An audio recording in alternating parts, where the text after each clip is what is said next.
Miles and Peter may have swung off together at the end of Spider-Man Miles Morales, but that doesn't mean that their story's over just yet, right? Welcome to Left Paw Gaming. Today we're going to talk about the 5 villains that are going to be showing up in Marvel's Spider-Man 2 by Insomniac. While both games did an excellent job with their storytelling, they both left the door wide open to expand the universe in an exponential type of way. That's why we're going to talk about 5 villains that I think are going to show their faces here, and let's start with number 1, Green Goblin. Being the driving force for Dr. Octavius' descent into madness has put Mayor Norman Osborn front and center in this Spider-Man universe.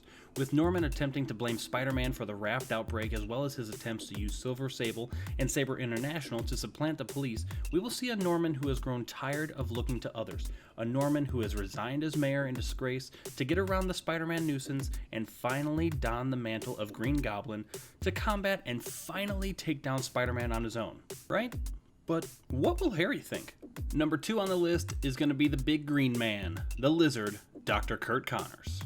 When we see Dr. Curt Connors for the first time at the end of Miles Morales, he is working with Norman Osborn and advising against letting Harry out of the container that may or may not contain a certain symbiote. I think there will be a time skip, and due to Norman no longer being the mayor, the 2 scientists will be working on a way to cure Harry and create both the serum that creates the Green Goblin, as well as one that regenerates Curt Connors' limbs, ultimately turning him into the Lizard. This is when we'll see some awesome showdowns between both Spider-Man and the Lizard. On to number 3. Number 3 is going to be a familiar face to those who have played both games in the series, the Kingpin. Yes, I believe Kingpin will be back, and I believe he will have a lot to say. Kingpin has been a main player since the opening mission of 2018 Spider-Man. Many of the missions against the demons even involved items or buildings that had to do with Kingpin and his assets. Miles Morales even had the opportunity to bag a few bad guys and had a great screen-to-face conversation with the big guy donning his awesome inmate orange. I look to see him make some waves and work to get back his lost goods and get into his finished Fisk Tower. Whew, now say that 10 times fast. On to number 4. Number 4 is a spot that I feel is only going to happen if we get the Green Goblin, and that's going to be the Hobgoblin.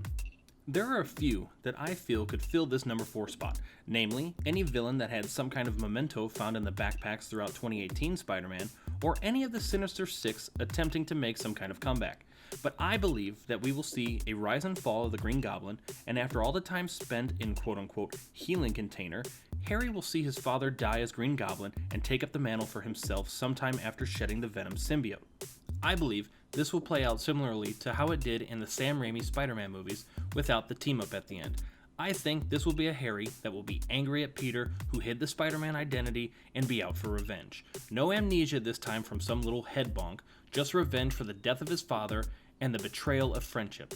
I think this will play out nicely as well, given the fact that Harry also lied to Peter and MJ about his little trip when he was really just going into the healing container.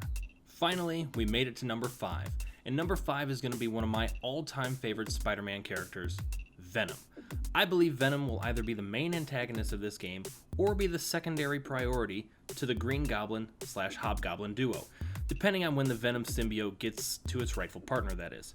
Venom is a major player in the Spider-Man universe, and with Peter now working for the Daily Bugle, I see this as a great time to get the Eddie Brock version of Venom into this universe.